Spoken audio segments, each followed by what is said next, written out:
Hello students, welcome back to my channel. और आज हम करेंगे हमारा new chapter of class 9 science, that is diversity in living organism with full energy and confidence. Okay, तो मैं आपको गारंटी देती हूँ कि इस चैप्टर में आपको बहुत मज़ा आने वाला है, क्योंकि ये चैप्टर हमारे सराउंडिंग से रिलेटेड है।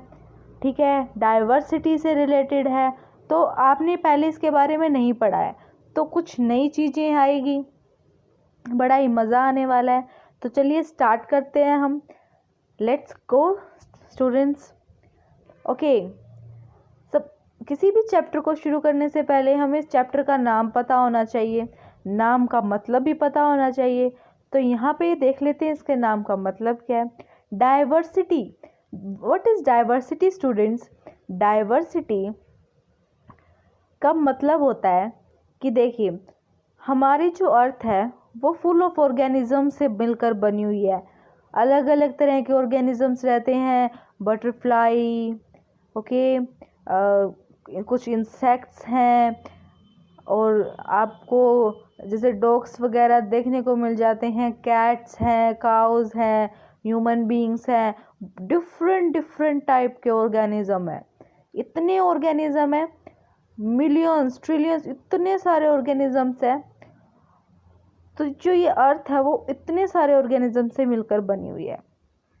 और सबसे ज़्यादा वैरायटी ऑफ एनिमल्स, वैरायटी कहाँ पर मिलती है? एनिमल किंगडम में मिलती है। मिलियंस ऑफ स्पीशीज, बहुत सारे तरह तरह के क्या है ऑर्गेनिजम्स कौन से किंगडम में पाए जाते हैं? एनिमल किंगडम में पाए जाते हैं। ठीक है, और बहुत सारी वैरायटी प्लांट किंगडम में भी है। छोटे से लेके बड़े तक जो प्लांट होते हैं बहुत सारी वैरायटीज़ हैं। तो जो ये लिविंग बीइंग्स में जो ये वैरायटीज़ मिलती है ना, इनको कहते हैं डाइवर्सिटी। बहुत ज़्यादा अगर चॉइसेस हैं, वैरायटीज़ हैं लिविंग बीइंग्स में, तो वो हम उसको क्या बोलते हैं? डाइवर्सिटी बोलते हैं।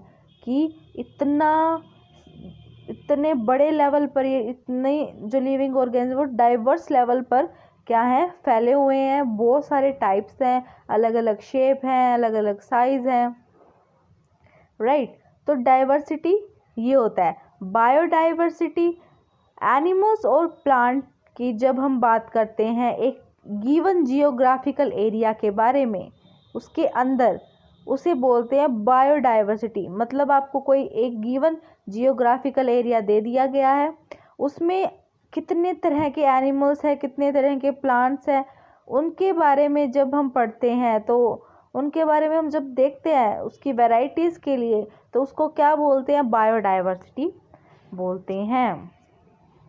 Okay, I hope this is very clear to you. Now next है need for a system of classification. So students, इस चैप्टर में हमें क्या करना है? इतनी सारी डाइवर्सिटी को एक प्रॉपर मैनर में हमें पढ़ना है। ठीक है, ऐसे तो बहुत सारी स्पीशीज़ हैं, है ना, प्लांट किंगडम में भी बहुत है, एनिमल किंगडम में भी बहुत है। तो हमें एक प्रॉपर तरीके से पढ़ना है। तो जो पहले के जो साइंटिस्ट थे, उन्होंने हमारा काम बहुत इजी कर दिया।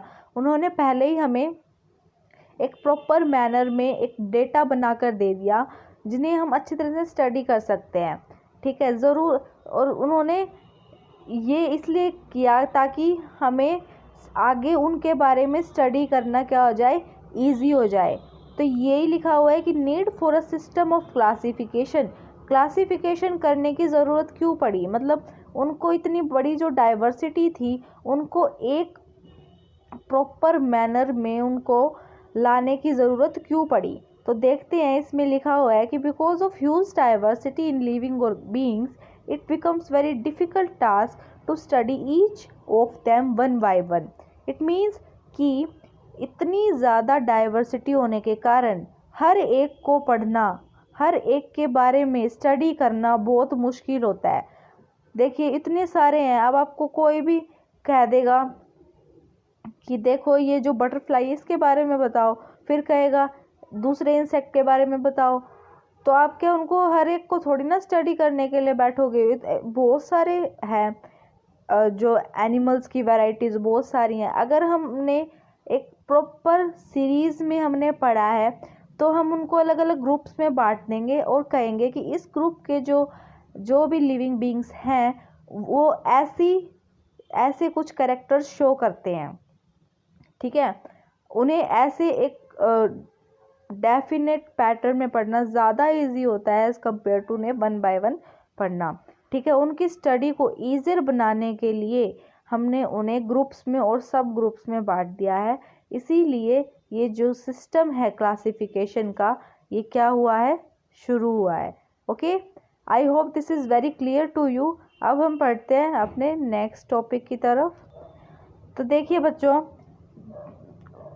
पहले के जो साइंटिस्ट थे उन्होंने अपनी अपनी थ्योरीज दी, अपनी अपनी क्लासिफिकेशंस दिए थे कि उन्होंने अपने तरीके से देखा था, उन्होंने ऑब्जर्व किया था, उन्होंने स्टडी की थी, उसके बाद उन्होंने क्लासिफिकेशन किया एनिमल्स का, ठीक है, प्लांट्स का, फिर उन्होंने ग्रुप्स बनाए, सब ग्रुप्स बनाए, ठीक है। तो ऐसे ही एक हमारे साइंटिस्ट थे जिनका नाम था एरिस्टोटल, जिन्होंने क्लासिफिकेशन किया था। उसके बारे में दे रखा है कि Aristotle classified animals according to their living environment, so he characterise them as aquatic और टेरेस्ट्रियल। तो सबसे पहला जो क्लासिफिकेशन था वो किसने दिया था, एरिस्टोटल ने दिया था।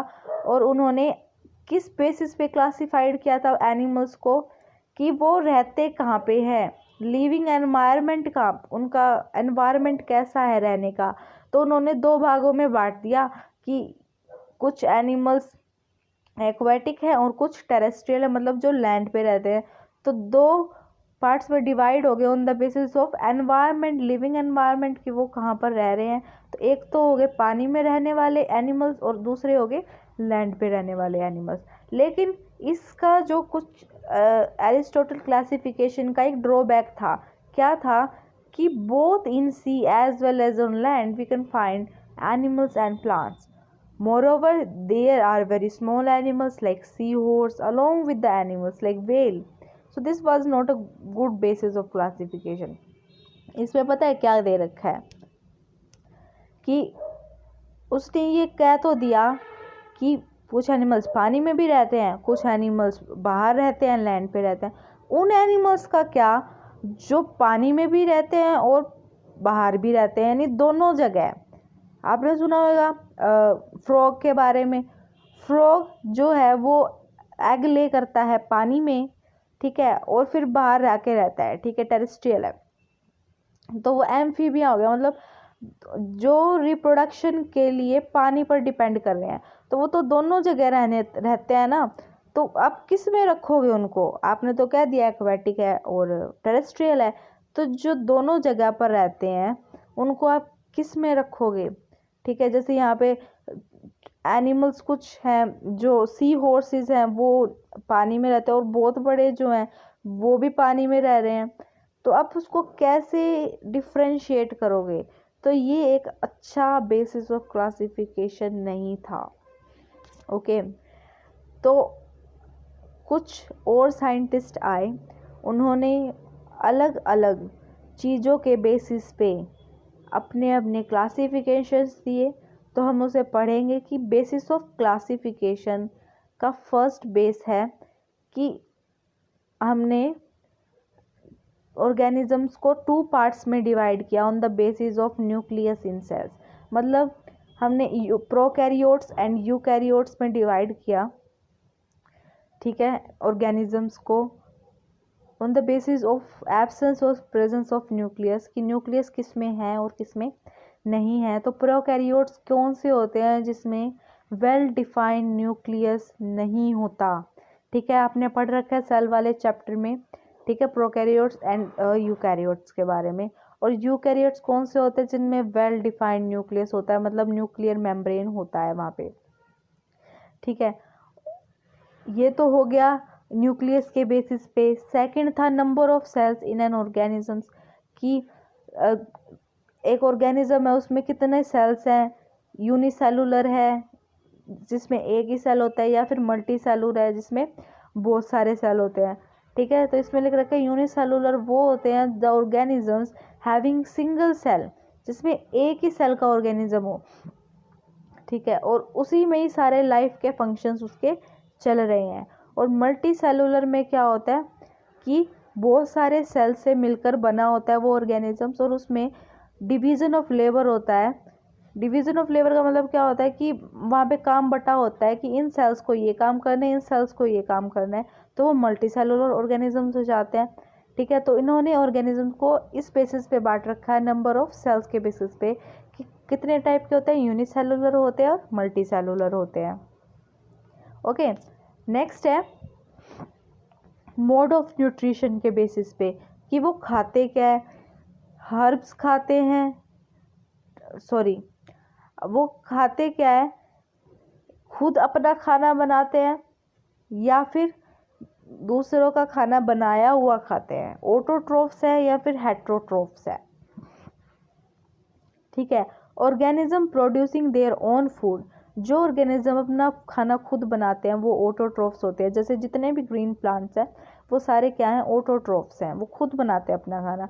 उनके पास एक पिगमेंट होता है जिसका नाम है क्लोरोफिल, जो जिससे क्या होता है, फोटोसिंथेसिस होता है। फोटोसिंथेसिस से आप वो क्या बनाते हैं, अपना खाना बनाते हैं। आपको बहुत अच्छी तरह से पता है व्हाट इज़ फोटोसिंथेसिस। ओके, हेट्रोट्रोफ्स जो डिपेंड करते हैं दूसरे प्लांट्स पे और दूसरे एनिमल्स पे, वो जो अपना खाना खुद नहीं बना सकते उन्हें क्या बोलते हैं, हेट्रोट्रोफ्स बोलते हैं, ठीक है, क्योंकि उनके पास क्लोरोफिल नहीं होता, ठीक है। इसके एग्जांपल जितने भी एनिमल्स हैं, फंजाई हैं, बैक्टीरिया हैं, प्रोटोजो हैं, वो सारे के सारे क्या हैं, हेट्रोट्रोफ्स हैं, ठीक है। Exceptions always there, but animals के केस में नहीं है, ठीक है। वो फोर्थ बेसिस है वो लेवल ऑफ ऑर्गेनाइजेशन है, ठीक है। इसमें है कि जो ऑर्गेनिजम्स की जो बॉडी है वो कैसे बनी हुई है। देखो देखो बेटा, इसमें क्या है कि अगर एक छोटा ऑर्गेनिज्म है, ठीक है, एक मल्टी सेलुलर लेकिन छोटा है, जैसे हम एग्जांपल ले लेते हैं हाइड्रा का, तो उसमें मल्टी सेलुलर में मैंने क्या बताया आपको, डिवीज़न ऑफ लेबर होता है, यानी काम बटा हुआ होता है। तो अगर हाइड्रा कुछ ही सेल्स का बना मतलब छोटा है तो कम सेल्स होंगे उसमें, तो उसका काम कैसे बटा होगा, ग्रुप ऑफ सेल्स में बटा होएगा। लेकिन जैसे ही ऑर्गेनिज्म बड़ा होता है, कोई भी ऑर्गेनिज्म अगर बड़ा है तो उसका काम टिश्यूज़ में बढ़ जाता है, उसके बाद ऑर्गन्स में बढ़ जाता है, टिश्यू मिलके क्या बनाते हैं, ऑर्गन्स बनाते हैं। उसके बाद ह्यूमन बींग्स और बड़े एनिमल्स में क्या होता है, ऑर्गन सिस्टम्स हो जाते हैं, अलग अलग ऑर्गन सिस्टम अलग अलग काम करते हैं, ठीक है। तो जितना बड़ा होगा उसके अकॉर्डिंग ही काम बटा होता है उसका, ठीक है। ऐसे ही होता है प्लांट्स में भी कि सेपरेट रूट सिस्टम होता है वाटर के कंडक्शन के लिए, मिनरल्स के कंडक्शन के लिए। लीफ में फोटोसिंथेसिस होती हैं, ठीक है। तो इसके बेसिस पे भी जो है ऑर्गेनिजम्स को डिफरेंट ग्रुप्स में बांटा हुआ है, वो हमें यहाँ पे नहीं पढ़ना है फ़िलहाल, ठीक है। नेक्स्ट पढ़ते हैं हम। अब हम करेंगे इवोल्यूशनरी रिलेशनशिप और phylogenetic relationship. It is a very very important topic, इसको बहुत ध्यान से सुनना है, ठीक है। तो इसमें क्या बता रखा है कि एक साइंटिस्ट थे जिनका नाम था चार्ल्स डार्विन, जिसने एक बुक लिखी थी ओरिजिन ऑफ स्पीशीज़ इन 1859, और उन्होंने उसमें कुछ थ्योरीज दी थी। तो सबसे पहले तो आप उसका नाम याद करो कि उसने क्या बुक दी थी, ओरिजिन ऑफ स्पीशीज़, ठीक है। इसकी थ्योरीज के according all the organism have evolved from unicellular organisms, मतलब जो बड़े बड़े आप ऑर्गेनिजम्स देखते हो ना, वो एक कहानी कहाँ से शुरू हुई है, एक यूनिसेलुलर यानी एक सेल से शुरू हुई है। एक सेल में क्या हुआ, डिवीज़न हुआ है, ठीक है। यूनिसेलुलर ऑर्गेनिज्म से ही कहानी शुरू हुई है, मतलब डिवाइड करते करते एक पूरा ऑर्गेनिज्म बनता है, ठीक है। तो उसकी थ्योरी के अकॉर्डिंग सभी ऑर्गेनिज्म ने यूनिसेलुलर ऑर्गेनिज्म से क्या किया है, इवोल्व किया है। इवोल्व मतलब इवोल्व होता है ग्रेजुअल चेंज, ठीक है। जो प्रिमिटिव बॉडी डिज़ाइंस थे, मतलब देखो आपके ना 12th क्लास में एक चैप्टर आता है इवोल्यूशन करके, ठीक है, अगर आप मेडिकल लोगे तो उसमें क्या होता है कि आपको बताया जाता है कि जो लाइफ है वो कहाँ से शुरू हुई है, ठीक है, धीरे धीरे चेंजेस हो के ही, जैसे आपको पता है कि कहते हैं कि पहले जो ह्यूमंस थे वो बंदर थे और बंदर से धीरे धीरे चेंज हुआ, उसके बाद वो इंसान बने, ठीक है। तो वैसे ही है कि पहले सिंपल ऑर्गेनिजम्स थे, सिंपल से धीरे धीरे चेंज आते आते जैसे जैसे कंडीशंस चेंज हुई, एनवायरमेंटल कंडीशन चेंज हुई, हैबिटेट चेंज हुआ, हैबिट्स चेंज हुई, वैसे वैसे मोर कॉम्प्लेक्स डिज़ाइंस बनते गए बॉडी में, मोर कॉम्प्लेक्स होती गई बॉडी, ठीक है। और इसकी वजह से ग्रेजुअल चेंज की वजह से ही बहुत ह्यूज डाइवर्सिटी आई किसमें, लाइफ फॉर्म्स में, ठीक है। और इसीलिए कहते हैं कि इसमें कॉमन एंसेस्ट्री है, मतलब हमारे जो एंसेस्टर्स हैं, हमारे जो पूर्वज हैं वो रिलेटेड हैं, बाद में भले ही वो डाइवर्स हो गए हों, वो अलग अलग हो गए हों, लेकिन जो उनका ओरिजिन है वो सेम है, ठीक है। तो the closer evolutionary relation between two organisms is also one of the basis classification of the organism। मतलब evolutionary relation किसी भी दो organisms के बीच का बहुत मायने रखता है, वो एक बेसिस ऑफ क्लासिफिकेशन, मतलब उसका जो ओरिजिन है, उसका जो इवोल्यूशन हुआ है, उसके एंसेस्टर्स जो क्लोजली रिलेटेड एंसेस्टर्स हैं उनके बारे में जानना, ये सारी थ्योरी किसने बताई है, चार्ल्स डार्विन ने अपनी कौन सी किताब में, ओरिजिन ऑफ स्पीशीज़ के बारे में, इन 1859। तो आपको ये याद रखना है, ठीक है। और this is all about this lecture. Next lecture में हम न्यू टॉपिक के साथ कंटिन्यू करेंगे। Thank you for watching this video. अगर आपको ये वीडियो अच्छी लगी हो तो मेरे चैनल को सब्सक्राइब और इस वीडियो को लाइक एंड शेयर ज़रूर करें। Thank you students.